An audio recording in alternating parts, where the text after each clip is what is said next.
So time banks have become a lot more common now. Adamo is a very slow player, but out of position in some spots where it's almost certain that he has no leads. Time bank checks. Yeah, and I wonder how much of that is one, balancing for maybe scaring an opponent into thinking he does have some leads there for whatever reason, or two, the planning, exactly what you're saying. Yeah. Like, hey, you know what? I have a very intricate tree going forward, and even if not in this exact spot or with these cards, in other spots I do, and I want to feel entitled to take more than that 30 seconds. So in this range check spot, I'll take some time. Yeah, it gives you an extra 28 seconds. Yeah. If you're spending time there. That said, don't fucking do this. You're ruining the game, everyone else. Please Adamo only can do do it it because if- he's a legend.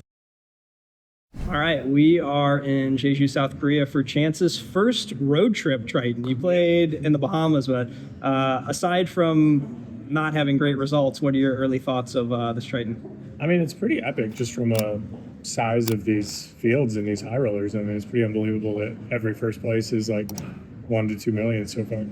Unreal. How many do we get in the 25 days? I mean, almost 400. That's crazy. Yeah. That's crazy. World Series gets what, like 280 or something? Yeah. Mm-hmm. I mean, it's been fantastic. That's sick. Yeah. All right, I have a couple questions right up your alley. The first is about fake tells, particularly for players who are not super comfortable with live poker, whether they are amateurs who've started studying this game and taking it serious and want to get out there, they're playing, 1Ks at the Win, playing some World Series stuff, or online players who might be really seasoned and know their shit, but they're not used to the live felt. The question is around kind of creating a body armor, knowing that you might have some tells and throwing some false tells in there to protect yourself. I mean, the first thing that comes to mind is you need to learn to, crawl before you walk, before you run. And so I would always advise people to just start by focusing on not giving anything away. Mm-hmm. And then as you feel more comfortable, it's like, all right, I'm not really giving anything away. I'm going to try to start tricking people a little bit. But like personally, like I almost exclusively give off fake tells when I have a strong perception of how my opponent will perceive it. And so that's what I typically advise people is like, don't just be like, oh, he could think this is weak, so I'm going to do it. Yeah. Because it might end up shooting you in the foot. So you're saying more individualize it to how they think about you? Yeah, I think that's like way better of a way to do it. Nice. My thought around protecting yourself from giving off any tells is that it's ideal from a protection point of view, but it takes a lot of energy. Like I notice that my shoulders get very stiff and all that. I've always been just kind of a loose guy at the table for the most part. I try to allow myself to not lock up. Do you feel like you're really tight when you do actually decide I'm not going to give anything off, or do you have any mechanisms for kind of keeping your body feeling somewhat loose at the end of the day you're not spent? I mean, it's just like anything. Like when you are new at something, it takes a lot more of your mental RAM to be able to, not give anything away. But the more you do it, the more comfortable I think you become. And, just finding like a pose that is more comfortable. So like, depending on how you're sitting at the table, like whether you want to put your arms on the rail or like have one that protects it, or, I've been at final tables before where I was super relaxed and some that I am just more closed. So I just think that like, finding that comfortable median is kind of more important than anything else. Yeah. Would you say it's how you're feeling day to day? Yeah, certainly. And also like certain seats, the amount of space you have, like, sitting here at the table versus in the 5 seat, it makes a big difference. Yeah. 5 seats brutal. Yeah. 5 seat, it's like pretty hard to like sprawl out. So you kind of have to figure out like, okay, well, maybe I'm going to sit like this in the 5 seat. Yep. So it just kind of depends. Yeah. I had a seasoned pro 3 times yesterday. I had to tell him, you got to protect your hand, man. Like I saw his cards a couple times. Who was out it? of the hand. Who was it? Come on. Paulie V. I don't even know who that is. Okay. He's one of the Lithuanians. Oh, okay. That's the only one Paul I could think of. Yeah. So time banks have become a lot more common now. We see WPT bringing them in around the bubble. More players playing in the Poker Go studio. Any advice for managing your time banks? Yeah, I mean, the first thing that always comes to mind is like, when's the last time that you busted a tournament with time banks and had time banks left? And it's like almost never. Yeah. And so don't hesitate to use one. And like a really good way to think about it, and if you watch these people that, do take a long time and a lot of decisions like Nikitas and like those like that, they use a ton of time banks in like every spot that's not a standard pre-flop raise or pre-flop c-bet, right? Mm-hmm. And so, when you make a turn or a river, it is important to balance because like say you're on that river and it's a spot where like, yeah, you have value and you're like tripling. But if you had a bluff there, is it going to be like second nature to not use a time bank and take that bluff? So you do have to kind of balance in that regard. Yep. But yeah, I would just say like don't hesitate to use them. And also like when you do start to get short, it becomes more important to like save one, because then it's like, okay, you might want to save one for like a really big spot later on. Another thing that I've noticed is like when you do get short on time, it's like then part of your time is like checking. You defend the big blind, and it's like you might want to start time banking on your check, because it's like, okay, I want to plan for how I proceed versus small sizing and big sizing on this variety of different turns. Okay, I want to check raise versus small sizing, but then since I don't have any time banks, like, what size do I want to have on these various different turns? So the future street planning becomes considerably more important when you don't have time banks. Yeah.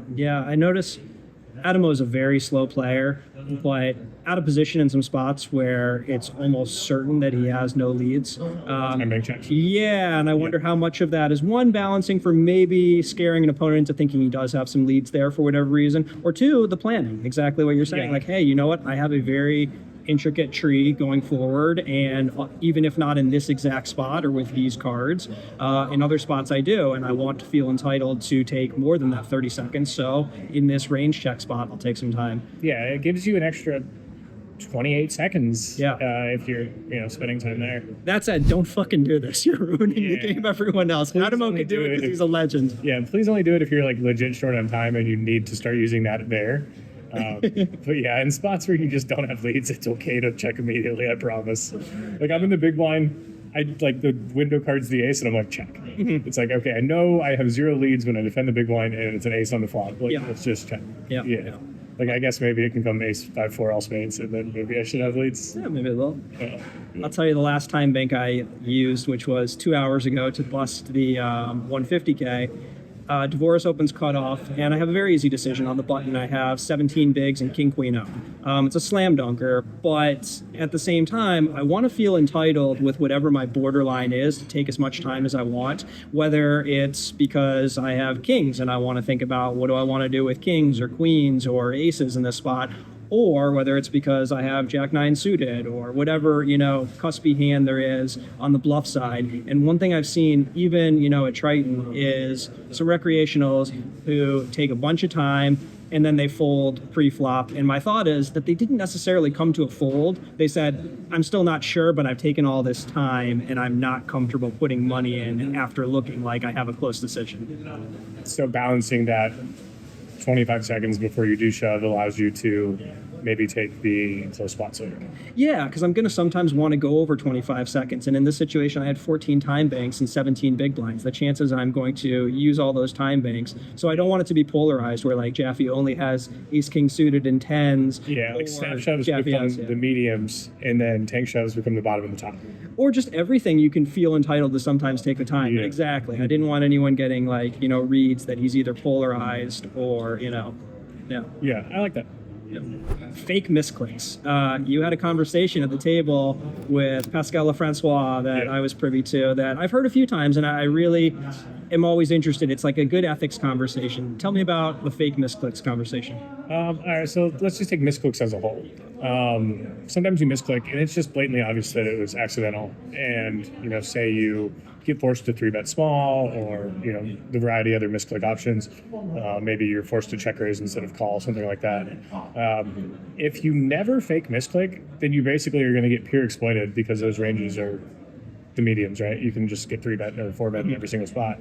And you're in a really tough situation because it's like, does this guy have 100% of his range? Am I just getting owned here? Et cetera. And so theoretically, everyone talks about how important balance is. Like, you should have the occasional fake misclick in there with the nutted hand to trick your opponents. And I do think it's controversial, but at the same time, if you're not doing it, then every single 100% of the time you misclick, then you're just going to get owned. And for what it's worth, like I can't remember the last time I fake misclicked. Maybe I've done it like once in my entire life in 15 years.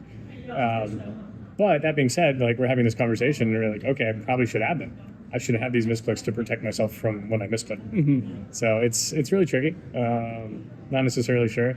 Like I remember watching some coverage. there was a girl who was super deep in Aussie Millions like 6 or 7 years ago, and they got angled.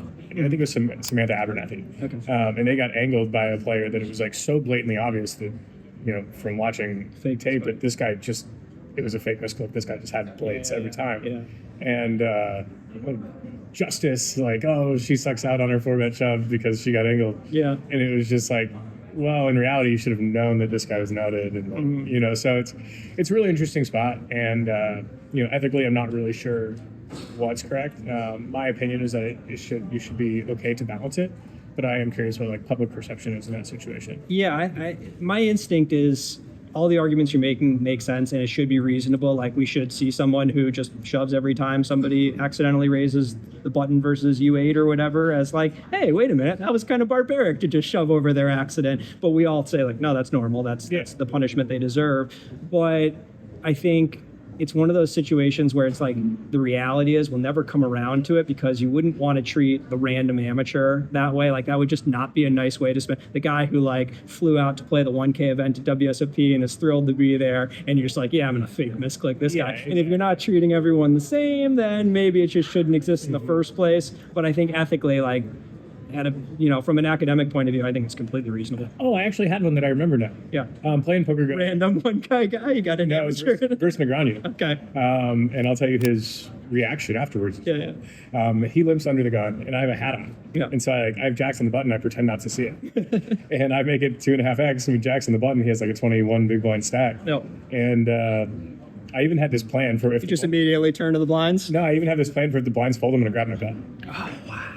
Yeah. That's amazing. Yeah, and so like, because this is what I would do if I didn't see his limp, right? Yeah. And the blinds fold, and I grab my bet, and then do the little like fake like look, and he shoves queen jack suited, and I stack him. Oh man. And he was like, that was really good. And he had no hard feelings Respect at all. game. And it was like, in reality, he was in the 1 seed, I was in the 7. And like with my hat on looking down, I would have never seen his limp. And so I thought it was completely reasonable to balance in this spot. Yeah. And so like that was my game. That's wild. Yeah. Nice. And no one at the table thought it was an angle. Yeah. For what it's worth, I thought it was interesting. The perception of like all of the high stakes streaks was like, that was just good. Yeah. And I thought it was interesting to think about. All right, final question. Daniel Dvoress has been asking people this question this week, so I'm the new bearer of this question. Okay. You have a dream. The dream is that your house gets burglarized. It's very vivid. It's one of those ones you wake up with some relief. You're like, okay, what's going on?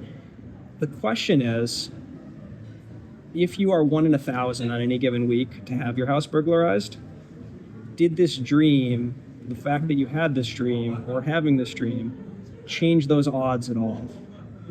And if so, why? How much?